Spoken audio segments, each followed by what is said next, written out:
Okay, we're about to start the 37th regular session of the first 21st City Council is now called to order.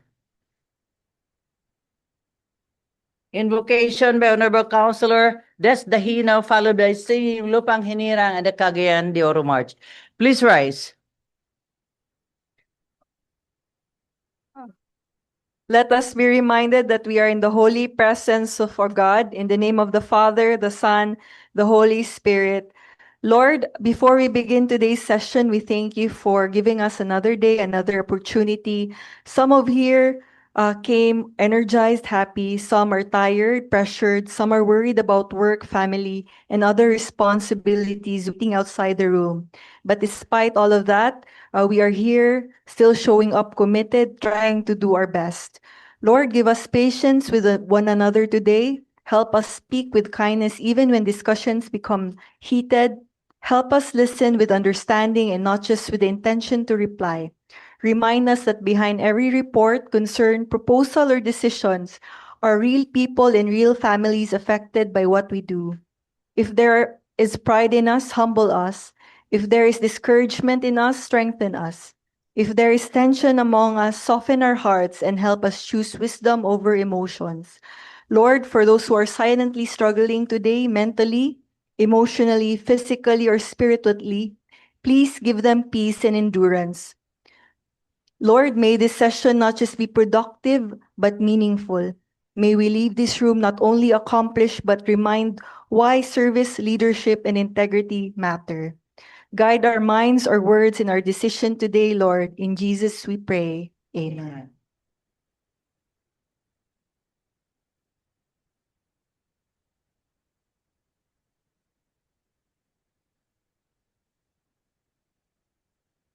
Mga kababayan, ang pambansang awit ng Pilipinas.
Councilor Paulo Gaano, please stay.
Please be seated. No talking yun, basta Cagayan de Oro March. Okay? Okay, Mr. Secretary, please do the roll call. Honorable City Vice Mayor Jocelyn B. Rodriguez, Presiding Officer. For the First District Councilors, Honorable Desiree Ann M. Dahino, Honorable Roger G. Abaday, Honorable Juancho R. Pascual, Honorable Agapito Heriberto G. Swan, Honorable George Christopher Q. Goking, Honorable Moreno Y. Daba de Ford, Honorable Alpi Ligaspi Sr., Honorable Amy Rose P. Moreno. For the Second District Councilors, Honorable Ibuna Yasini B. Imano, Honorable Maximo T. Rodriguez III, Honorable Paulo Nicolo Gaani, Honorable Jelen Mercedes L. Balaba, Honorable Yanlam S. Lim, Honorable Enrico D. Salcedo, Honorable Hilda Ong Ogun, Honorable Edgar S. Cabanlas. For the ex-officio members, Honorable Marlo L. Tabak, Liga ng mga Barangay President, Honorable Kenneth Jan D. Sakala, CTSK Federation President, and Honorable Dato Roberto P. Cabaring, IPMR. There is quorum, Madam Presiding Officer. Quorum is hereby certified. Mayong hapon tanan, especially to the members of the 21st City Council. If we sing the Cagayan de Oro March, then we have to stop talking.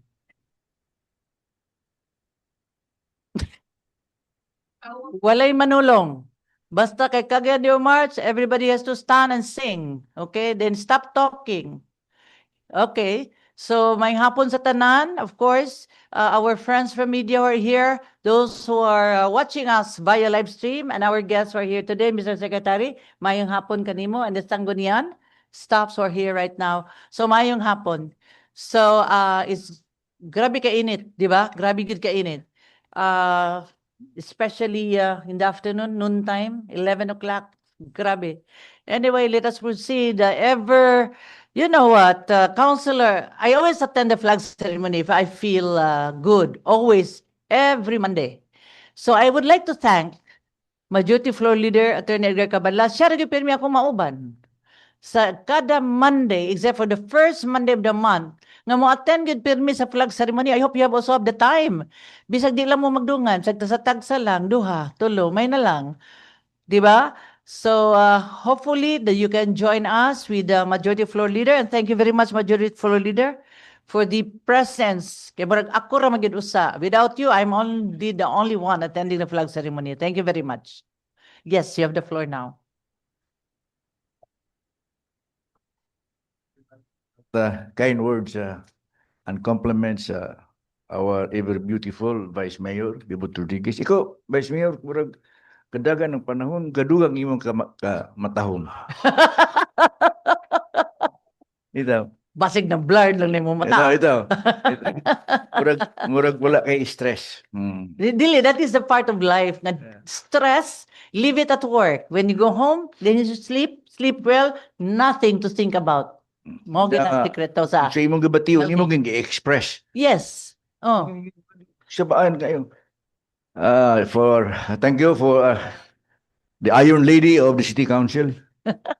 May hapon sa tanan ug sa akong mga kauban sa konseho, friends and guests we have in the gallery, people Cagayan de Oro are watching us today. Madam Chair, may I move to dispense the reading of the minutes of the previous regular session of this council on May 11, 2026. Any second? Objection? Hearing none, motion is hereby carried. Move to approve on second final reading. Second? Objection? Hearing none, motion is hereby carried. On the special report portion of this session today, Madam Chair, there are three members of the City Council who tend to bring the special report. First, Councilor Dato Roberto Cabaring with regards to the proposed ordinance mandating the collaboration and coordination between barangay councils and indigenous political structures, tribal councils for the resolution of disputes and governance of indigenous cultural communities, providing penalties for non-compliance and for other purposes. Second would be Councilor George Christopher Goking with regards to pedestrian lanes without street light illumination. And third would be Councilor Roger Abaday, who will be talking about the series of fires I do not know what he will do about it, but I will listen to him later on. So may I request, Madam Chair, that Councilor Cabaring be recognized first. Councilor Roberto Cabaring, you recognize?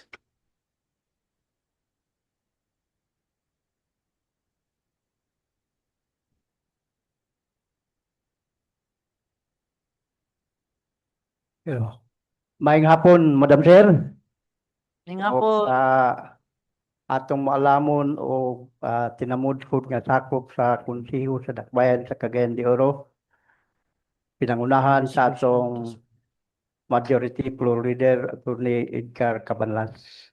O sa atong mga kauban sa Luyo, mga media o mga amigo taga-subaybay sa atong regular nga session sa City Council. Madam Chair, kining akong special report kabahin ni sa akong naobserbahan gikan sa akong pagkahimo nga usa sa sakop sa konsiho Cagayan de Oro nga wala ko malimot sa hagit sa unang panahon nga ang Cagayan de Oro gubot sa IP tungod sa coordination o misunderstanding nga sitwasyon sa atong kabarangayan o sa atong mga IP. Mao nga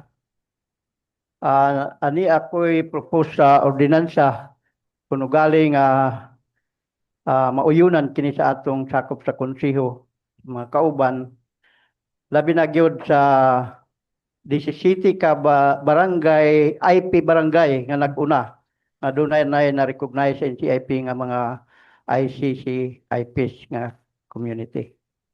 Ang uluhan mao kini siya. An ordinance mandating the mandatory collaboration and coordination between barangay council and indigenous political structure, tribal council for the resolution of dispute and governance of indigenous cultural communities.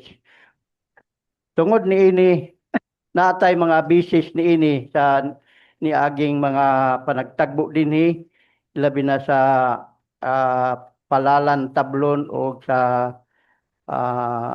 FS Kataniko versus kasagaran nga makatigayon karon sa mga problema, mga land dispute tungod kay sa boundary nga iskutanan sa kining salumad manggod gitawag kini og traditional boundary. Samtang pag-abot nato sa atong bag-ong balaod na himong political boundary. So kini nga mga sitwasyon dili palinaw sa tagsa-tagsa ka mga hunahuna sa atong mga barangay opisyal o sa atong mga IP tungod ini. Mao na nga dunay mga discussion nga may tungod niini. O uban sa pagpalingkod pod sa atong mga IPMR sa city ka barangay siguro na apay mga tunga-tunga karon tungod kay naay mga daghan mga rason dili hatagan sa certification mga sa barangay o kakulangan sa mga resikitos sumuna nga nakalangan. So tungod niini dili pa gyud masabtan sa atong mga barangay opisyal unsa di ay ang gimandato sa Ipralo. Mo na nga naabot sa akong una-una nga mahitabo ang unang panagtagbo bisan na lang mag-una sa city ka IP barangay mga kapitanes ug ang atong mga IPMR o mga tribal chieftain para hisgutan sa atong DILG ug NCIP ang mga kalahian ba kaha o pero ako magtuo nga dunay lahi nga tumong kundili usara man gud ning atong balaod although nga dunay lokal dunay puy nasyonal pero kun maghisgutan kini siya siguro maka-create kita og maayong collaboration o coordination para mahanay ang lokal nato nga guidelines para mawala kining kagubot sa pagpatuman sa pagpalambo sa atong barangay. Mao na nga akong suggest nga kun uyunan mahitabo ang usa ka committee hearing nga naa kining atong mga kapitanes inubanan sa atong mga komitiba nga involved niini para mapalinaw ang matag side nila nga mga buluhaton. Kana lang, Madam Chair. Okay, thank you very much, Councilor Roberto Cabaring. So refer to the Committee on Joint Liga.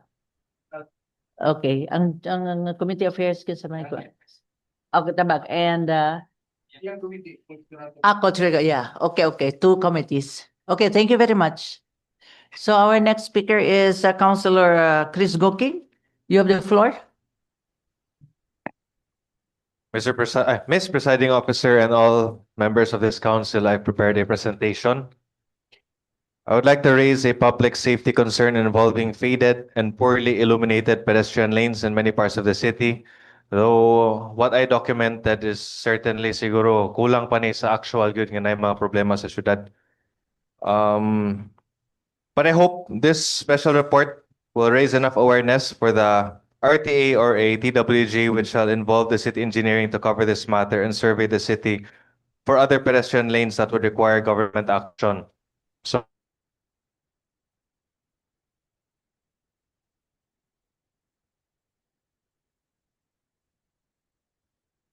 the most important safety features in any urban area. However, when these markings fade or when crossings become too dark at night, they lose their effectiveness as warning and protection mechanisms for pedestrians and motorists, which is fundamentally a matter of public safety and general welfare.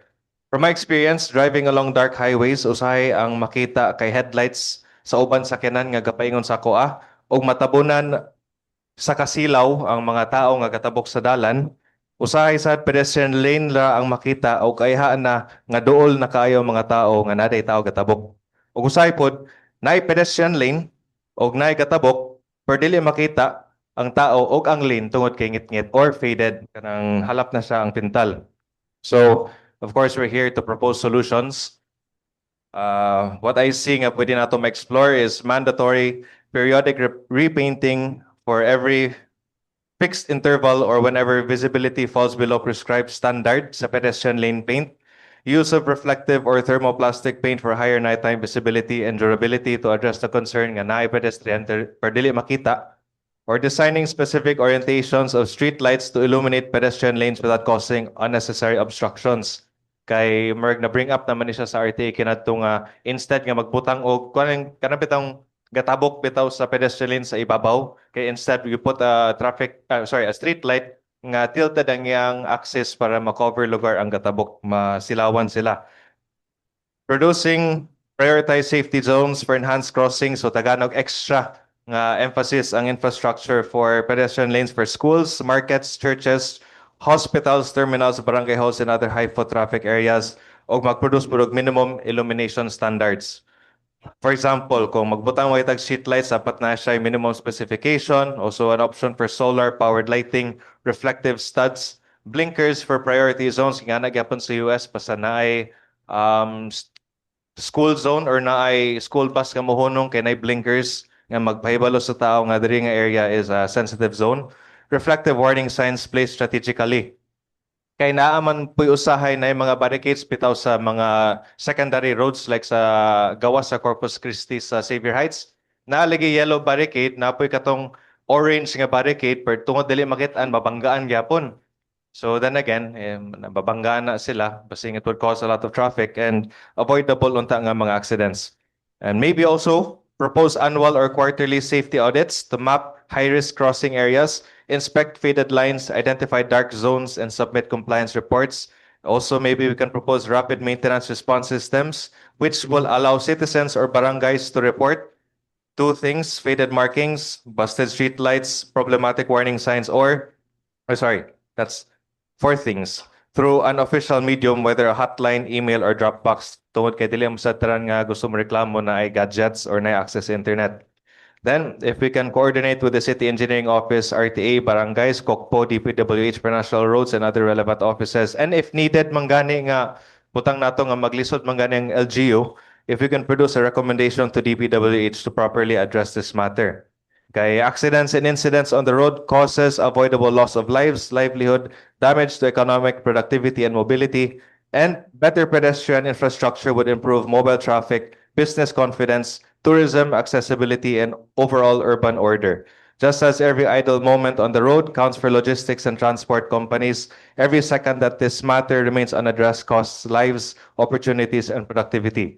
Ultimately, this matter is not about paint or street lights, but it's about visibility, prevention, and most importantly, it's about protecting lives through simple interventions, just as how a simple yet visible pedestrian lane can mean the difference between a safe trip home or to work and a tragic accident.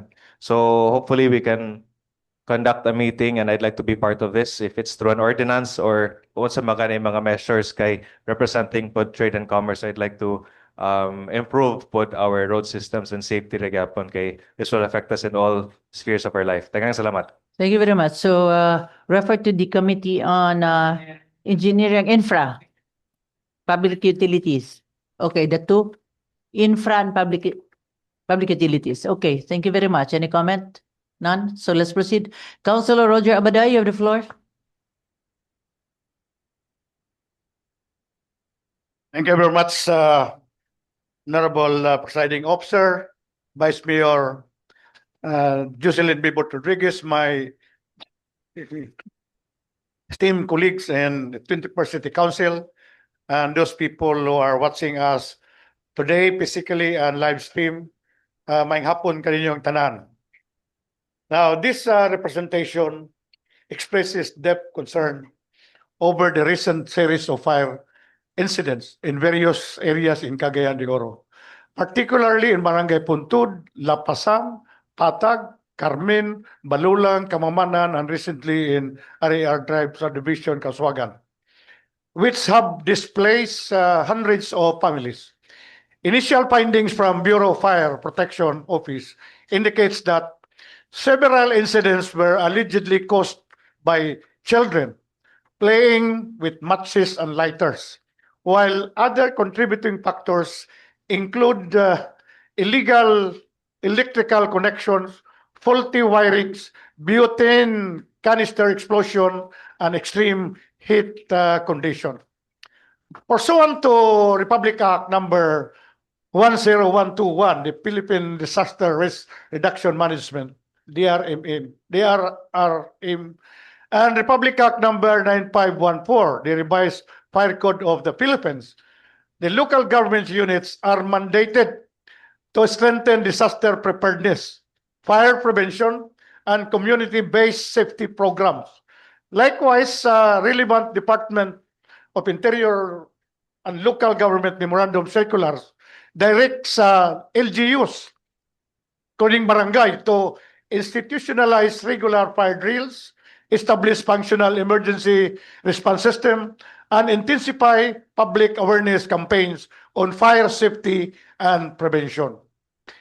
DILG Seal of Good Governance Act number 1129, Assessment Framework for Seal of Good Governance Disaster Preparedness, is strictly non-negotiable core area. LGU failed to pass the criteria or any areas are automatically denied the SGLG award. Lost access to the local governance fund and suspension of local DRRM fund usage. More so, if the LGU fails to conduct mandatory drills or implement preparedness plans, the COA, the Commission on Audit, can issue notice of disallowance to improper fund utilization. DILG Memorandum Circulars mandatorily directs LGUs to conduct community education and regular preparedness drills. LGU who ignore these circulars can be charged criminally and administratively with gross neglect of duty or insubordination under the local government code. In response, this representation strongly encourages barangays, schools, households, and community organizations to intensify fire prevention education, particularly among children, by reinforcing the principle that matches and lighters are tools, not toys. Parents and guardians are urged to exercise close supervision and properly secure flammable materials and ignition devices out of children's reach. Barangays are likewise encouraged to strengthen environmental and community safety measures through procurement of basic firefighting equipment such as fire extinguishers, water drums, hoses, and installation of accessible fire hydrants in high-risk and densely populated communities. Conduct of regular fire drills, hazard mapping, evacuation map planning, and coordination with the BEP must also be prioritized. As mandated, the barangay must pass ordinances that institutionalize safety drills. This includes penalizing establishments, subdivisions, or local sectors that refuse to comply with BEP mandates. Moreover, under existing Department of Education and Commission of Higher Education policies, DepEd Order Number 72 Series of 2012, Continuing Fire Safety Awareness Program, DepEd Order Number 28 Series of 2016, create their own safety plan, establish fire brigade, and implement fire square route and mandates quarterly nationwide fire evacuation and drills.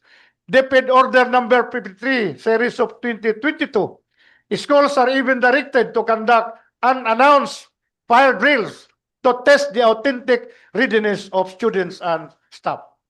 For CHED, Commission on Higher Education, colleges and universities, fire prevention is structured around professional safety training, community service and campus compliance, and to integrate fire safety awareness, disaster preparedness, and evacuation protocols into their curriculum and institutional safety programs through quarterly drills and coordinated activities with the BEP.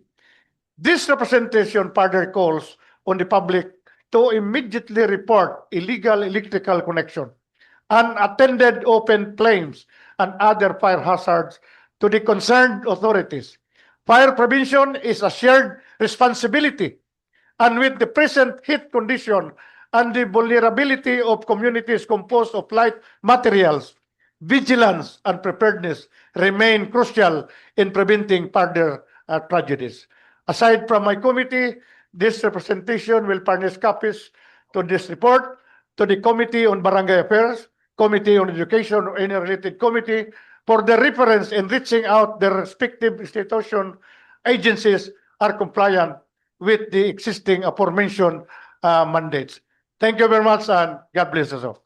Thank you very much, Councilor Roger Abaday. So refer to the Committee on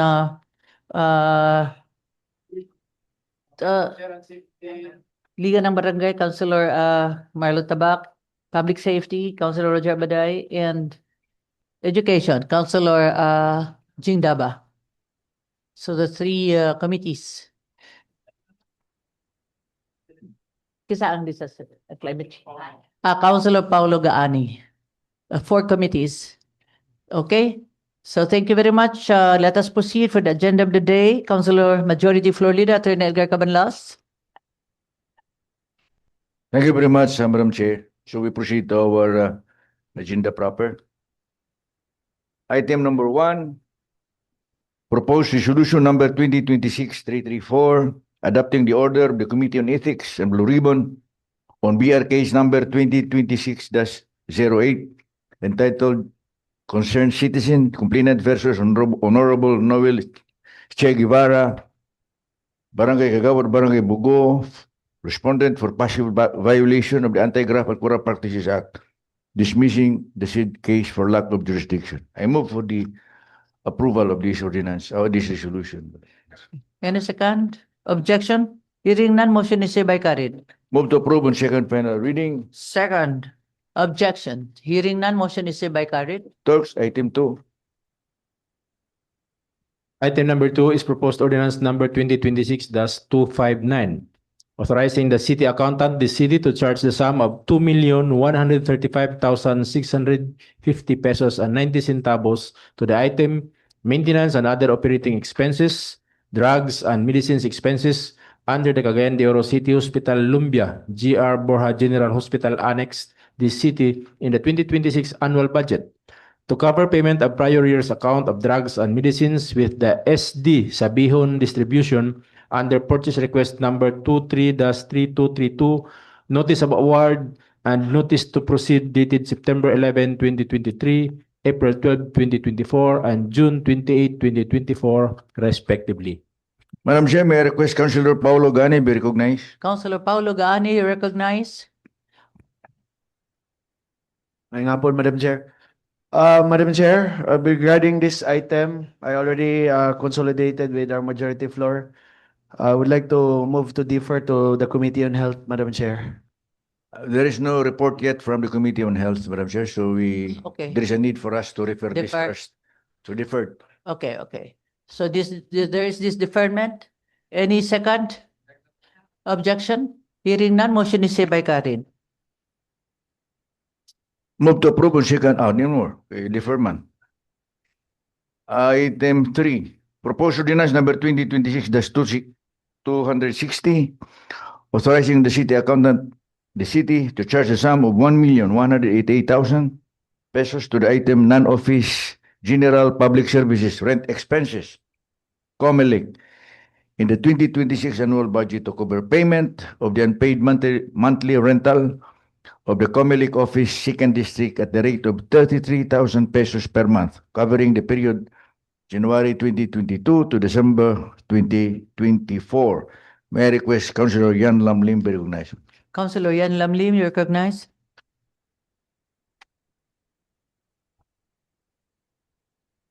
Madam Chair, may hapon sa tanan. I move for the approval of ordinance number 026-260. Any second? Objection? Hearing none, motion is hereby carried. Move to approve on second final reading. Any second? Objection? Hearing none, motion is hereby carried. Item 4, proposed ordinance number 2026-261, accepting the offer of Liberty Lands Corporation represented by its cooperative labor and employment consultant, Ms. Rosabel Villanueva, to turn over to the city government of Cagayan de Oro the road lots, open spaces, and common areas of South Point 1 subdivision project located in Barangay Lumbia, the city, and authorizing the city mayor to sign the corresponding deed of donation thereof. May I request, Madam Chair, Councilor George Go King be recognized. Councilor Chris Goking, you recognize? I move for the approval of proposed ordinance number 2026-261. Second? Second. Objection? Hearing none, motion is hereby carried. Move to approve on second final reading. Second? Objection? Hearing none, motion is hereby carried. Item 5, proposed ordinance number 2026-262, approving the simple subdivision plan of lots 661-B-1-A-2 PSD 10-078798 with an area of 5,987 square meters located in Barangay Balubal, the city, containing 4 lots, as applied for by Ms. Hermina Tabasan Pareño, represented by Ms. Berian del Pabericio, subject to the compliance with the conditions imposed by the City Housing and Urban Development Department, Office of the City Planning and Development Coordinator, and the Office of the City Engineer of all this city. May I move for the approval of this ordinance, Madam Chair? Any second? Objection? Hearing none, motion is hereby carried. Move to approve on second final reading. Second? Objection? Hearing none, motion is hereby carried. For inclusion, I move to include in this agenda this afternoon, item 6 and 7. Any second? Objection? Hearing none, motion is hereby carried.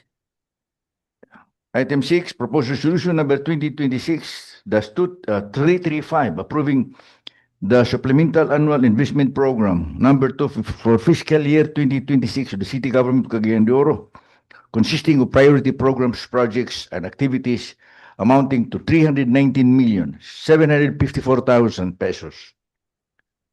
May I request Councilor Yan Lamlim be recognized, Madam Chair? Councilor Yan Lamlim, you recognize?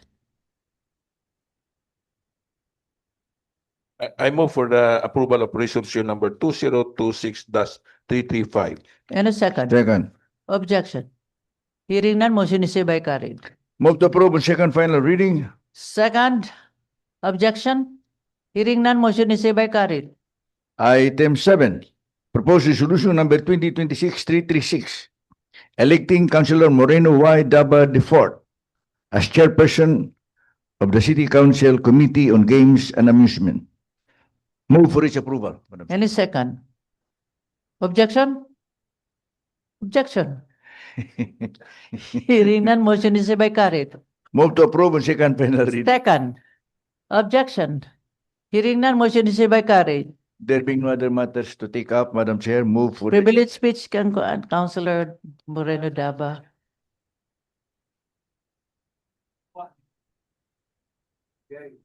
Ngayong hapon, Madam Chair, Majority Floor. Unexpected ni na kita tanawa. Wala mo to. Mana contribute. Wala gid mo to. Wala ta nag-apply ani Madam Chair. Kay balo ka dili ko gasulod og bulangan, o pa ko sulod og ngayon. Karon, first time ni mo. First time siguro ko nga magsulod og bulangan para mag-inspect. So I hope Kisa magyud nakapadala ni mo nga mag-committee ka sa Games and Amusement. ato na lang ning itugod sa atong labaw na makagahom, Madam Chair. Ah. Salamat. Thank you very much, my colleague. Okay, thank you very much. Just a reminder to Yes. the new chairman, Yes. he is supposed to appoint the vice and the choose the vice. Ano, na bro? Kisa man ang vice? Kisa ang vice? As is na lang. Ah, so silang duha na. Pwede ka magdugang. Change daw niya. Pag-change daw niya. Okay, so ang vice is, for now, ang vice is Councilor Goking. Okay. Anyway, let us proceed. Wala na. Okay na. Any second? Objection? Unsa day? Any motion is hereby carried. Session adjourned. God bless us all. Kanig yung kuan committee.